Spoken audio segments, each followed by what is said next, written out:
അപ്പോൾ നമ്മൾ photo electric എഫക്റ്റിലേക്ക് അകത്തോട്ട് കയറുകയാണ്. ഫോട്ടോ ഇലക്ട്രിക് എഫക്റ്റ് മെയിൻ ഒരു ഹെഡിങ് എഴുതിയോ, ഫോട്ടോ ഇലക്ട്രിക് ഇഫക്റ്റ്. അപ്പോൾ ഫോട്ടോ ഇലക്ട്രിക് എഫക്റ്റിനെ പറ്റി പറയുമ്പോൾ അതിന്റെ ഹിസ്റ്ററി മുതൽ പറഞ്ഞു വരണം. നമ്മൾ ഫോളോ ചെയ്യുന്ന photo electric effect Einstein photo electric effect ആണ് നമ്മൾ പഠിക്കാൻ പോകുന്നത്. പക്ഷേ ഐൻസ്റ്റീൻ അല്ല ഫോട്ടോ ഇലക്ട്രിക് എഫക്റ്റ് കണ്ടുപിടിച്ചത്. അത് ആദ്യം ഡിസ്കവർ ചെയ്തത് ചോദിച്ചിട്ടുണ്ടായിരുന്നു കഴിഞ്ഞ വർഷം. എല്ലാവരും ഐൻസ്റ്റീൻ എഴുതി വെച്ചു. പക്ഷെ ഞാനിവിടെ ഇതേപോലെ തന്നെ കഴിഞ്ഞ വർഷവും കഴിഞ്ഞ വർഷം എല്ലാ വർഷവും ഇതേപോലെ തന്നെ പറയുന്നതാണ്. ഇത് ആദ്യമായിട്ട് കണ്ടുപിടിച്ചത് ഹെൻറിച്ച് ഹെർട്സ് എന്ന് പറഞ്ഞ സയന്റിസ്റ്റ് ആണ്. 1800കളിലാണ് അത് കണ്ടുപിടിച്ചത്. അത് കഴിഞ്ഞിട്ടാണ് പിന്നെ ഹാൾവാർഡ് ആൻഡ് ലെനാർഡ് എന്ന് പറയുന്ന ഒരു സയന്റിസ്റ്റ് കുറെ എക്സ്പെരിമെന്റ് നടത്തി. ആ എക്സ്പെരിമെന്റിന്റെ ഗ്രാഫിക്കൽ റെപ്രസെന്റേഷൻ ആണ് നമുക്ക് ഇതിനകത്ത് പഠിക്കാനുള്ളത്. പിന്നീട് അതിന്റെ ഒരു ഫൈനൽ ടച്ച് എന്ന രീതിയിൽ ഐൻസ്റ്റീന്റെ ഫോട്ടോ ഇലക്ട്രിക് എഫക്റ്റ് കണ്ടുപിടിച്ചു. അവരുടെ കുറച്ച് തിയറീസ്, അവര് വേവ് തിയറി ഒക്കെ വെച്ചിട്ടായിരുന്നു അത് എക്സ്പ്ലെയിൻ ചെയ്തത്. പക്ഷേ ഐൻസ്റ്റീൻ കുറച്ചുകൂടെ പാർട്ടിക്കിൾ തിയറി അതിനകത്തേക്ക് കൊണ്ടുവന്നു. എന്നിട്ട് വ്യക്തമായിട്ടുള്ള ഒരു ഫോട്ടോ ഇലക്ട്രിക് എഫക്റ്റിന്റെ ഒരു പിക്ചർ ഐൻസ്റ്റീൻ ആണ് തന്നത്. ഓക്കെ ആണല്ലോ. അപ്പം ഇത് നമുക്കൊരു ഡോട്ട് ഇട്ടിട്ട് എഴുതാം. It is the phenomenon of emission of electrons from the surface of metal when radiation of suitable frequency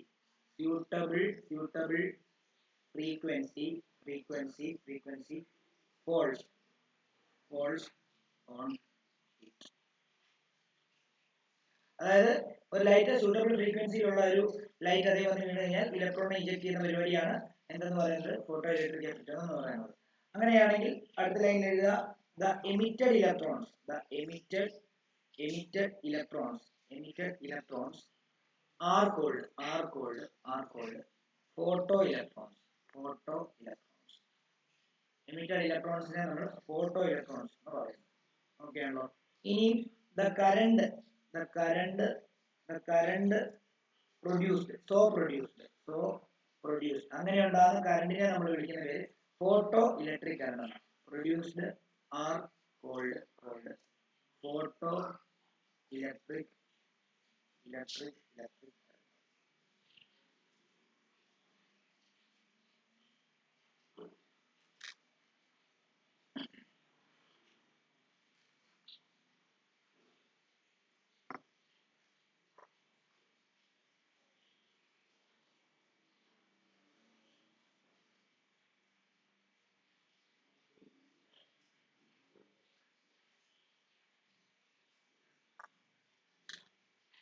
അടുത്ത ഡോട്ട് എഴുതാം. ആൽക്കലി മെറ്റൽ നമുക്കറിയാം പീരിയോഡിക് ടേബിളിന്റെ ഫസ്റ്റ് ഗ്രൂപ്പ് എലമെന്റ് ആണ് ആൽക്കലി മെറ്റൽ. അവരാണ് നല്ല രീതിയിൽ ഫോട്ടോ ഇലക്ട്രിക് എഫക്റ്റ് കാണിക്കുന്നത്. കാരണം അവരുടെ അതിനകത്തുനിന്ന് ഓരോ ആറ്റത്തിനകത്തുനിന്ന് ഓരോ ഇലക്ട്രോണെ ഇളക്കി കളഞ്ഞാൽ മതിയല്ലോ.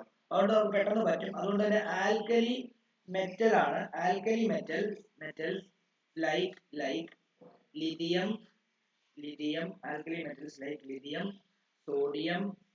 സോഡിയം അതേപോലെ തന്നെ എന്താ പൊട്ടാസ്യം, സിമ്പിൾ എഴുതാം, റുബീഡിയം അതേപോലെ സീസിയം എല്ലാം എന്താ caesium shows photo electric effect. under ordinary light എന്ന് പറഞ്ഞാൽ നമ്മുടെ വിസിബിൾ സ്പെക്ട്രത്തിലുള്ള ലൈറ്റ് വെച്ചിട്ട് ലൈറ്റ് അടുപ്പിച്ചാൽ പോലും ഈ ലിഥിയവും സോഡിയവും എന്ന് പറഞ്ഞ മെറ്റൽ സർഫസിൽ നിന്നൊക്കെ ഇലക്ട്രോൺസ് ഇജക്ട് ആവും. ഓക്കെ. എന്നാൽ but in case of metals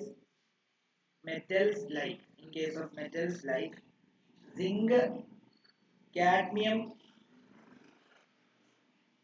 etc are sensitive only to ultraviolet light. ultraviolet എന്ന് പറയുമ്പോൾ കുറച്ചുകൂടി എനർജി കൂടിയ ഫ്രീക്വൻസി കൂടിയ ലൈറ്റ് ആണ്. ഇവരുടെ സർഫസിൽ സിങ്ക് കാഡ്മിയം പോലെയുള്ള കംപ്ലീറ്റ്ലി ഫിൽഡ് ആയിട്ടുള്ള സബ്ഷെയിലുള്ള എലമെന്റുകളാണിത്. അവരുടെയൊക്കെ ഇലക്ട്രോൺ അല്ലെങ്കിൽ അവരുടെയൊക്കെ ഔട്ടർമോസ്റ്റ് ഷെല്ലിൽ ഇലക്ട്രോൺസിനെ ഇഞ്ചെക്ട് ചെയ്യണമെന്നുണ്ടെങ്കിൽ ഈ പറഞ്ഞ അൾട്രാവയലറ്റ് റേസ് ഒക്കെ തന്നെ വേണം എന്നുള്ളതാണ് അവിടെ പറഞ്ഞത്. ഒരു അൾട്രാവയലറ്റ് റേസിന് മാത്രമേ സെൻസിറ്റീവ് ആയിട്ടുള്ളൂ എന്നുള്ള കാര്യമാണ് അവിടെ പറഞ്ഞിരിക്കുന്നത്.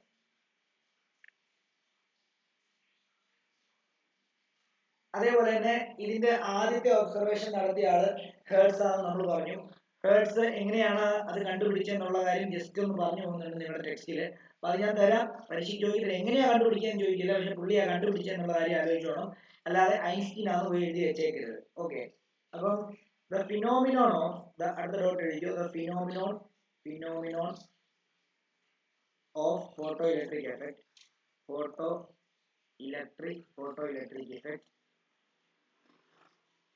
was discovered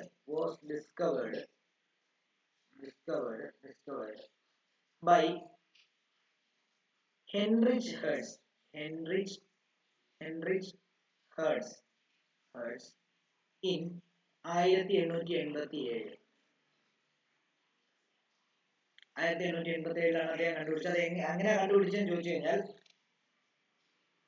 he observed that high sparks across the detector loop were enhanced, comma, when the emitter plate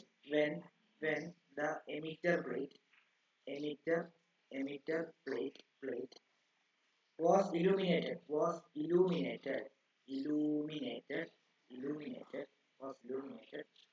by ultraviolet light,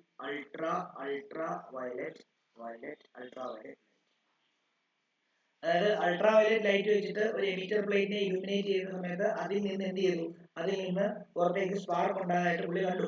അപ്പം അത് ഇലക്ട്രോൺസ് പുറത്തേക്ക് ഇജക്ട് ചെയ്തതായിട്ടാണ് പുള്ളിയുടെ ഒരു കണ്ടുപിടുത്തം. അങ്ങനെയാണ് ഫോട്ടോ ഇലക്ട്രിക് എഫക്റ്റ് ആദ്യമായിട്ട് പുള്ളി കണ്ടുപിടിക്കുന്നത്. പിന്നീട് അതിനകത്ത് കുറെ പ്രശ്നങ്ങളുണ്ടെന്നുള്ള കാര്യങ്ങളൊക്കെ പിന്നീട് ഹാൾവാച്ച് ആൻഡ് ലെനാർഡ്, പ്രശ്നങ്ങളുണ്ടെന്നല്ല, ആ കണ്ടുപിടുത്തത്തിനെ കുറച്ചുകൂടെ ഇലാബറേറ്റ് ആയിട്ടുള്ള രീതിയിൽ കണ്ടുപിടിച്ചു. പല പൊട്ടൻഷ്യൽ കൊടുത്തു, ഇന്റൻസിറ്റി ചേഞ്ച് ചെയ്ത് കൊടുത്തു, ഫ്രീക്വൻസി ചേഞ്ച് ചെയ്ത് കൊടുത്തു ലൈറ്റിന്റെ. അതായത് വന്നു വീഴുന്ന ലൈറ്റിന്റെ ഇന്റൻസിറ്റി, വന്നു വീഴുന്ന ലൈറ്റിന്റെ ഫ്രീക്വൻസി, പിന്നെ അതേപോലെ തന്നെ നമ്മൾ ആ എമിറ്റർ പ്ലേറ്റിന്റെയും അതേപോലെ തന്നെ കളക്ടർ പ്ലേറ്റിന്റെയും ഒക്കെ പൊട്ടൻഷ്യൽ മാറ്റി കൊടുത്തു. ഇങ്ങനെ പല മാറ്റങ്ങൾ വരുത്തിയിട്ട് ഈ എക്സ്പെരിമെന്റ് ചെയ്ത് നോക്കിയപ്പോൾ പുള്ളിക്ക് കുറെ കണ്ടുപിടുത്തങ്ങൾ എക്സ്ട്രാ ആയിട്ട് കണ്ടുപിടിക്കാനായിട്ട് പറ്റി. അത് അവർ രണ്ടുപേരും കൂടെ ഗ്രാഫിക്കലി റെപ്രസെന്റ് ചെയ്തു. അതാണ് ഈ ഹാൾവാച്ച് ആൻഡ് ലെനാർഡിന്റെ അടുത്തത്. അതിന് ഒരു എക്സ്പെരിമെന്റ് ആണ്, അതിനകത്താണ് ഗ്രാഫ് മൊത്തം പഠിക്കാനുള്ളത്. അതാണ് ഇച്ചിരി പാടുള്ളത്. ഓക്കെ, അപ്പൊ അത് നമുക്കിപ്പോ അതിന്റെ ഹാൾവാച്ച് ആൻഡ് ലെനാർഡിന്റെ ബേസിക്സ് എങ്ങനെയാണെന്നുള്ള കാര്യങ്ങൾ പറഞ്ഞു തന്നിട്ട് ഗ്രാഫ് അടുത്ത ക്ലാസ്സിൽ പറഞ്ഞുതരാം. ഓക്കെ, ഇവിടെ നോക്കിക്കോളൂ. അടുത്തത് നമ്മൾ എഴുതേണ്ടത് ഹാൾവാച്ച് ആൻഡ് ലെനാർഡ്സ് ഒബ്സർവേഷൻ എന്ന് പറഞ്ഞാണ് എഴുതേണ്ടത്. അടുത്ത ഹെഡിങ് എഴുതേണ്ടത് ഹാൾവാച്ച് ആൻഡ്, രണ്ടാമത് ഇതിനെപ്പറ്റി പഠിച്ച രണ്ട് സയന്റിസ്റ്റ് ആണ് ഹാൾവാച്ചും ലെനാർഡും. ഹാൾവാച്ച് ആൻഡ് ലെനാർഡ്സ് ഒബ്സർവേഷൻ. ഇവര് ഈ ഫോട്ടോ ഇലക്ട്രിക് എഫക്റ്റ് എങ്ങനെ കണ്ടുപിടിച്ചെന്നറിയോ? സിംപ്ലി പറഞ്ഞാൽ ഞാൻ പടം വരയ്ക്കത്തേ ഉള്ളൂ, നിങ്ങളും പടം വരച്ചോണം. അതായത് ആ ഒരു എന്താണ്, ഒരു സിംഗിൾ പ്ലേറ്റ് എടുത്തു. ആ സിംഗിൾ പ്ലേറ്റിലോട്ട് കുറെ ലൈറ്റ് കൊണ്ടുവന്ന് ഇൻസിഡന്റ് ചെയ്തു. ആ ലൈറ്റ് കൊണ്ടുവന്ന് ഇൻസിഡന്റ് ചെയ്യുമ്പോൾ അതിൽ നിന്ന് എന്ത് പുറത്ത് ചാടും എന്നാണ് പറയുന്നത്? ഇലക്ട്രോൺസ് പുറത്ത് ചാടും എന്നാണ് പറയുന്നത്. അപ്പൊ ഇത് കണ്ണുകൊണ്ട് കാണാൻ പറ്റില്ലല്ലോ ഇലക്ട്രോൺസ് പുറത്ത് ചാടുന്നതെന്നോ. അപ്പൊ അവരെന്ത് ചെയ്തെന്ന് അറിയാമോ? അവര് ഈ സിംഗിൾ പ്ലേറ്റിനെ ആദ്യം എടുത്തപ്പോൾ അൺചാർജ് ആയിട്ടുള്ള സിംഗിൾ പ്ലേറ്റ് ആണ് എടുത്തത്. അൺചാർജ് ആയിട്ടുള്ള സിംഗിൾ പ്ലേറ്റിന്റെ പ്രത്യേകത എന്താ? അൺചാർജ് ആയിട്ടുള്ള സിംഗിൾ പ്ലേറ്റിന്റെ പ്രത്യേകത എന്ന് പറഞ്ഞാൽ അവിടെ ചാർജ് ഇല്ല എന്നല്ല അർത്ഥം, അതിനകത്തുള്ള പോസിറ്റീവ് ചാർജിന്റെ നെഗറ്റീവ് ചാർജിന്റെ എണ്ണം ഈക്വൽ ആയിരിക്കും. അതായത് ഇപ്പൊ ഈ സിംഗിൾ പ്ലേറ്റിനകത്ത് 10 പോസിറ്റീവ് ചാർജും 10 നെഗറ്റീവ് ചാർജും മാത്രമേ ഉള്ളൂ. അങ്ങനെയുള്ള ഒരു അൺചാർജ് ആയിട്ടുള്ള, അത് എഴുതണം, uncharged positive charge equal to negative charge. Okay, അപ്പം ഇതിലോട്ട് കുറെ ലൈറ്റ്, അതായത് യു വി ലൈറ്റ് ഇൻസിഡന്റ് ചെയ്യിച്ചപ്പോൾ എന്ത് സംഭവിച്ചെന്നറിയോ? കുറെ ഇലക്ട്രോൺസ് എന്ത് ചെയ്തു? പുറത്ത് ചാടി. പക്ഷെ അത് നമുക്ക് കാണാൻ പറ്റില്ല പുറത്ത് ചാടിയത്. പക്ഷെ കുറച്ചു നേരം കഴിഞ്ഞിട്ട് അവര് ഈ സിംഗിൾ പ്ലേറ്റിൽ, ഇത് സിംഗിൾ പ്ലേറ്റ് ആണ്, ഈ സിംഗിൾ പ്ലേറ്റിന്റെ ചാർജ് നോക്കിയപ്പോൾ ഇലക്ട്രോൺസ് പോയി. ഇപ്പൊ മൊത്തം 10 ഇലക്ട്രോൺസും 10 പ്രോട്ടോണും ഉള്ളതുകൊണ്ടാണ് നമ്മൾ ഇതിനെ അൺചാർജ് എന്ന് വിളിച്ചത്, അല്ലെങ്കിൽ ന്യൂട്രൽ എന്ന് വിളിച്ചത്. അപ്പൊ ഈ എന്താണ് വെട്ടം അടിക്കുമ്പോൾ ഇലക്ട്രോൺസ് പുറത്ത് ചാടി പോകും. അപ്പൊ ചിലപ്പോൾ 10 പ്രോട്ടോൺ തന്നെ കാണും, ചിലപ്പോൾ 5 ഇലക്ട്രോൺ പുറത്ത് ചാടി. 5 ഇലക്ട്രോൺ പുറത്ത് ചാടി കഴിഞ്ഞാൽ അവിടെ 5 പോസിറ്റീവ് ചാർജ് കൂടുതലാണ്. അപ്പൊ അതെന്തായിട്ട് മാറി? ഈ പ്ലേറ്റിന്റെ ചാർജ് നോക്കിയപ്പോൾ അതിന് പോസിറ്റീവ് ചാർജ്, അൺചാർജിൽ നിന്ന് പോസിറ്റീവ് ആയി മാറിയപ്പോൾ അവർക്ക് മനസ്സിലായി അതിനകത്തുനിന്ന് ഇലക്ട്രോൺ എസ്കേപ്പ് ചെയ്ത് പോയതുകൊണ്ടാണ് അവിടെ പോസിറ്റീവ് ചാർജ് പ്ലേറ്റ് ആയത്. അപ്പൊ അവർ ഉറപ്പിച്ചു എന്താണ്, ലൈറ്റ് അടിക്കുന്ന സമയത്ത് ഇലക്ട്രോൺസ് ഇജക്ട് ചെയ്ത് പോകുന്നുണ്ട്. വേറൊരു എക്സ്പെരിമെന്റിലൂടെ അവർ കൺഫേം ചെയ്യാൻ ചെയ്തു. അതെന്താണെന്നറിയാമോ? അവര് ഒരു നെഗറ്റീവ്ലി ചാർജ് ആയിട്ടുള്ള ഒരു സിംഗിൾ പ്ലേറ്റ് എടുത്തു. അതിനകത്ത് നെഗറ്റീവ് ചാർജ് എന്ന് പറയുമ്പോൾ നെഗറ്റീവ് ചാർജ് എന്ന് പറയുമ്പോൾ എന്താ, ഇപ്പൊ ഇതിനകത്ത് ഒരു 10 പ്രോട്ടോണും ഒരു 15 ഇലക്ട്രോണും ഉണ്ടെന്ന് വിചാരിച്ചു. 15 ഇലക്ട്രോൺ ഉണ്ടെന്ന് വിചാരിച്ചു. അതുകൊണ്ടാണല്ലോ നെഗറ്റീവ് ചാർജ് കൂടി നിൽക്കുന്നത്. അല്ലെങ്കിൽ നെഗറ്റീവ് ചാർജ് കൂടി നിൽക്കുന്നതുകൊണ്ടാണ് ആ പെർട്ടിക്കുലർ പ്ലേറ്റിനെ നമ്മൾ നെഗറ്റീവ്ലി ചാർജ് പ്ലേറ്റ് എന്ന് പറയുന്നത്, ഇല്ലേ? ഇത് നെഗറ്റീവ്ലി ചാർജ് പ്ലേറ്റ് ആണ്. ഓക്കെ. അപ്പം ഇങ്ങനെയുള്ള നെഗറ്റീവ്ലി ചാർജ് പ്ലേറ്റിലോട്ട് അവരെന്ത് ചെയ്തു? യു വി ലൈറ്റ് അടിപ്പിച്ചു. അപ്പൊ എന്തായാലും ഈ എക്സ്ട്രാ ഉള്ള ഇലക്ട്രോൺസ് എല്ലാം എന്ത് ചെയ്യും? ചാടിപ്പോവല്ലോ. ഇലക്ട്രോൺസ് എല്ലാം പുറത്തേക്ക് ചാടിപ്പോവും, ഇല്ലേ? അപ്പോൾ അവര് എന്താണ്, കുറച്ചു നേരം കഴിയുമ്പോഴത്തേക്കും ആ സിംഗിൾ പ്ലേറ്റിന്റെ ചാർജ് നോക്കിയപ്പോൾ അത് എന്തായിട്ട് മാറിയെന്നറിയോ? അത് അൺചാർജ് ആയിട്ട് മാറി. അൺചാർജ് എന്ന് പറയുമ്പോൾ ഇപ്പൊ അതിനകത്ത് 10 ഇലക്ട്രോണും 10 പ്രോട്ടോണും ഉള്ളതെന്ന് അർത്ഥം. മനസ്സിലായോ? 5 എണ്ണം പുറത്തേക്ക് ചാടിപ്പോയി. അപ്പോഴും അവർ കൺഫേം ചെയ്ത് എന്താ, നെഗറ്റീവ് ചാർജ് കൂടുതലുള്ള നെഗറ്റീവ് ചാർജ് ആയിട്ടുള്ള ഒരു പ്ലേറ്റിനെ ഇലൂമിനേറ്റ് ചെയ്തപ്പോൾ അത് കുറച്ചു നേരം കഴിഞ്ഞപ്പോഴത്തേക്കും അതിന്റെ ചാർജ് നോക്കിയപ്പോഴത്തേക്കും അൺചാർജ് ആയി. അർത്ഥം ആ നെഗറ്റീവ് ചാർജ് ഫുൾ എവിടെ പോയതുകൊണ്ടാണ്. അപ്പം നെഗറ്റീവ് ചാർജ് അതിൽ നിന്ന് എസ്കേപ്പ് ചെയ്ത് പോയി എന്നുള്ള കാര്യം അവർ ഈ എക്സ്പെരിമെന്റോടെ കൺഫേം ചെയ്തു. എന്നാൽ ഇത് അവര് ഇങ്ങനെയല്ല ചെയ്തത്. ഇത് ഇങ്ങനെ ചെയ്ത് നോക്കുമല്ലായിരുന്നു. അവര് ഒരു ഇവാക്യുവേറ്റഡ് ചേംബർ എടുത്തിട്ട് ഒരു വലിയ ഒരു എക്സ്പെരിമെന്റൽ സെറ്റപ്പിന്റെ സഹായത്തോടു കൂടിയാണ് അവരത് ചെയ്തത്. ആ എക്സ്പെരിമെന്റൽ സെറ്റപ്പിന്റെ ഗ്രാഫാണ് നമുക്ക് പഠിക്കാനുള്ളത് എന്നുള്ള കാര്യം.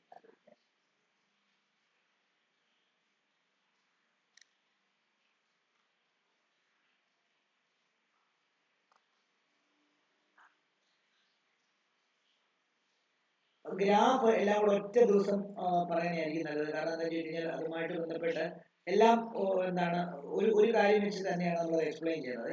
ഗ്രാഫ് പഠിച്ചു കഴിഞ്ഞ് കഴിഞ്ഞാൽ ഈ ചാപ്റ്റർ തീർന്നു ശരിക്കും പറഞ്ഞാൽ. ഗ്രാഫും പിന്നെ ഫോട്ടോ ഇലക്ട്രിക് എമിഷന്റെ പിന്നെ ഇതും കൂടെ ഉണ്ട്, ഡി ബ്രോഗ്ലി കൺസെപ്റ്റ് കൂടെ ഉണ്ട്. ഉണ്ട്, പഠിക്കാനുണ്ട് കുറച്ച്. ഗ്രാഫ് ഇച്ചിരി ഇമ്പോർട്ടന്റ് ആണ്. 3 ക്ലാസ് തന്നെ എടുക്കും കേട്ടോ. 3 ക്ലാസ് തന്നെ വേണ്ടി വരുമായിരിക്കും തീർക്കാനായിട്ട്.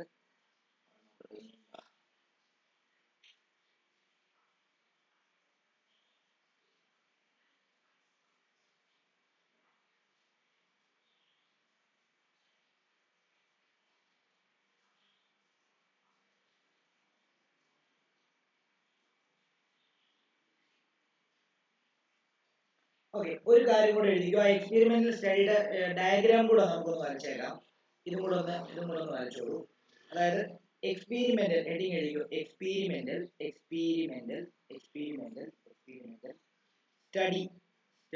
Study of photo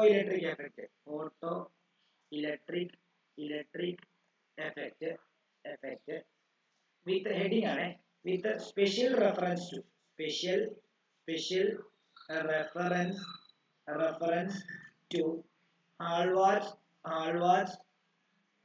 and Lenard's observation.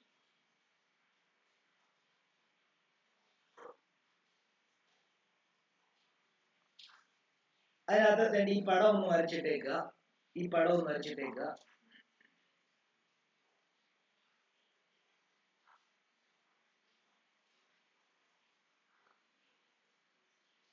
ഇതൊരു ഇവാക്യുവേറ്റഡ് ആയിട്ടുള്ള ഒരു ചേംബർ ആണ്. ഇവിടെ ഒരു വിൻഡോ പോലെ ഘടിപ്പിച്ചിട്ടുണ്ട് സൺലൈറ്റിനകത്തോട്ട് അല്ലെങ്കിൽ വെട്ടത്തിനകത്തോട്ട് കിടക്കാൻ വേണ്ടി. നമ്മൾ ഇവിടെ ഒരു മെറ്റൽ വെച്ചിരിക്കുകയാണ്. ഈ മെറ്റലിൽ നിന്നാണ് നമുക്ക് ഇലക്ട്രോൺസിനെ ഇജക്ട് ചെയ്യിക്കേണ്ടത്. അപ്പൊ അത് വെട്ടം അടിക്കുന്ന രീതി വെച്ചിരിക്കുകയാണ്. ഇപ്പുറത്ത് അതിൽ നിന്ന് പുറത്തേക്ക് വരുന്ന ഇലക്ട്രോണിനെ കളക്ട് ചെയ്യാനായിട്ട് ഒരു കളക്ടർ പ്ലേറ്റ് വെച്ചിരിക്കുകയാണ്.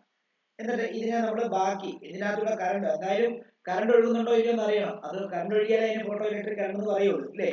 ഇതിനെ നേരെ നമ്മൾ ഒരു കമ്മ്യൂട്ടേറ്ററിലോട്ട് കണക്ട് ചെയ്യും. കമ്മ്യൂട്ടേറ്റർ എന്താണെന്നുള്ള കാര്യങ്ങളൊക്കെ ഞാൻ പറഞ്ഞു തരാം. തൽക്കാലം ഇത് ഇങ്ങനെ വരയ്ക്കുക.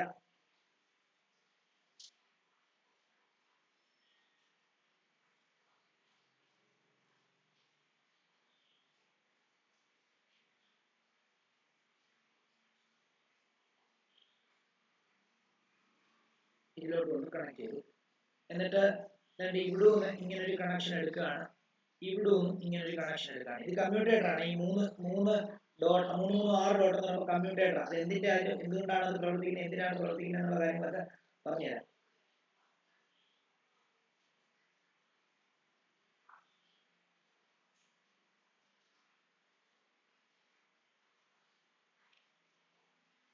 ഇത് മൈക്രോ അമ്മീറ്റർ ആണ്.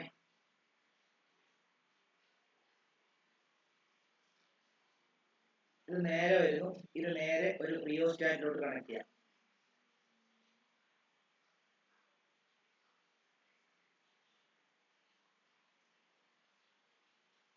ബാക്കി ഇതിങ്ങനെ വന്നിട്ട് നേരെ സെല്ലിലോട്ട്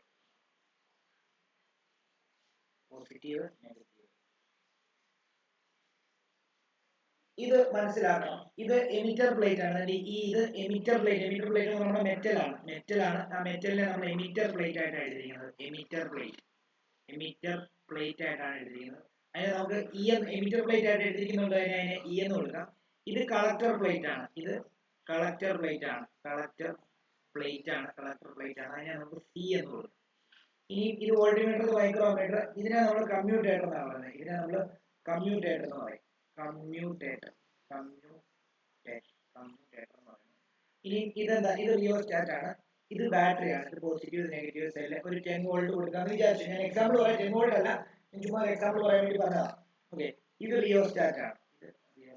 റിയോസ്റ്റാറ്റ് എന്ന് പറയുമ്പോൾ നമുക്ക് വോൾട്ടേജിനെ അഡ്ജസ്റ്റ് ചെയ്യാൻ പറ്റും. Okay, rheostat. അപ്പം നിങ്ങളൊന്ന് ആലോചിച്ചു, നിങ്ങളിവിടെ ഒരു കാര്യം ശ്രദ്ധിച്ചോണം, എല്ലാവരും ഒരു കാര്യം ശ്രദ്ധിച്ചോണം.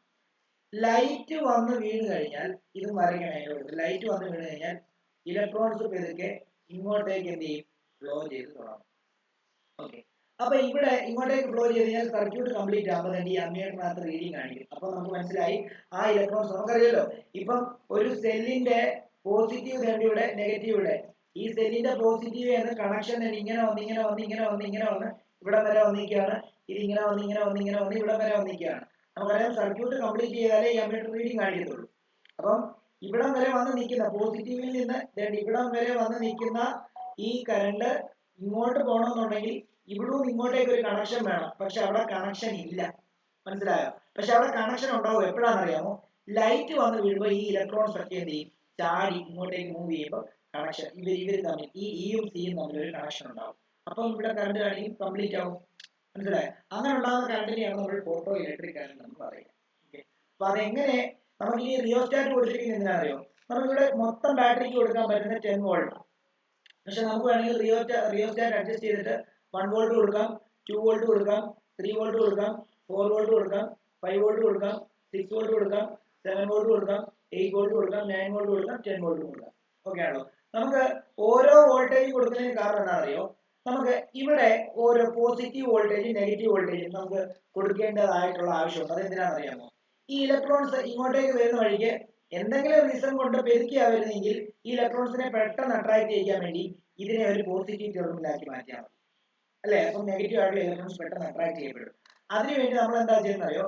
റിയോസ്റ്റാറ്റ് അഡ്ജസ്റ്റ് ചെയ്തിട്ട് ആദ്യം 1 വോൾട്ട് കൊടുക്കും, 2 വോൾട്ട് കൊടുക്കും, 3 വോൾട്ട് കൊടുക്കും. അങ്ങനെ കൂടുതൽ വോൾട്ടേജ് വരുമ്പോൾ കൂടുതൽ ഇലക്ട്രോൺസ് വരാൻ വേണ്ടിയാ. ഇനി ഇതിനെ പോസിറ്റീവ് ആക്കുന്നത് എങ്ങനെയാണെന്നറിയാമോ? നോക്കിയേ, ഇപ്പം ഈ പോസിറ്റീവ് ഇങ്ങനെ വന്ന് ഈ പോസിറ്റീവിൽ ഇങ്ങനെ കണക്ഷൻ ഇവിടെ വന്ന് ഇങ്ങനെ ഇരിക്കുക. ഓക്കെ, ഇപ്പൊ നിങ്ങൾക്ക് ഇതിനെയാണ് പോസിറ്റീവ് ആക്കണമെങ്കിൽ ഇവിടെ ഗ്യാപ്പ് ആണ്. അപ്പൊ അവിടെ ഒരു സ്വിച്ച് ഉണ്ട്, ആ സ്വിച്ച് തമ്മിലാണ് കണക്ട് ചെയ്യുക. അപ്പൊ എന്ത് ചെയ്യും? കണ്ടോ, ഇപ്പൊ നിങ്ങൾ ഇങ്ങനെ നോക്കിക്കഴിഞ്ഞാൽ ഇത് പോസിറ്റീവ് ടെർമിനലായിട്ട് മാറും, കണക്ഷൻ വന്നു. ഇനി നിങ്ങൾക്ക് അതിനെ തന്നെ നെഗറ്റീവ് ആക്കി മാറ്റണം. കാരണം ഈ റിയാക്ഷൻ ഓപ്പോസിറ്റ് ഡയറക്ഷൻ നടത്താൻ വേണ്ടി നമുക്ക് ഇത് നെഗറ്റീവ് ആക്കേണ്ടതായിട്ടുള്ള ആവശ്യങ്ങളുണ്ട്. അപ്പൊ എന്ത് ചെയ്താൽ മതിയോ? ഇത് തമ്മിൽ കണക്ട് ചെയ്താൽ മതി. ഇവിടെ ഒരു സാധനം കൂടെ ഉണ്ട്, അത് വിട്ടുപോയി. ഇവിടുന്ന് ഇങ്ങോട്ടേക്ക് ഒരു വരയുണ്ട്, ഇവിടുന്ന് ഇങ്ങോട്ടേക്ക് ഒരു വരയുണ്ട്, എന്നിട്ട് ഇവിടുന്ന് ഇങ്ങനെ. ഇനി നിങ്ങൾക്ക് ഇതിനെ നെഗറ്റീവ് ആക്കണം, എന്ത് ചെയ്താൽ മതി? ഇത് തമ്മിൽ അങ്ങ് കണക്ട് ചെയ്താൽ മതി. അപ്പൊ നോക്കി, ഇവിടെ ഇങ്ങനെ വന്ന് കണ്ടോ, ഇങ്ങനെ വന്ന് കണ്ടോ,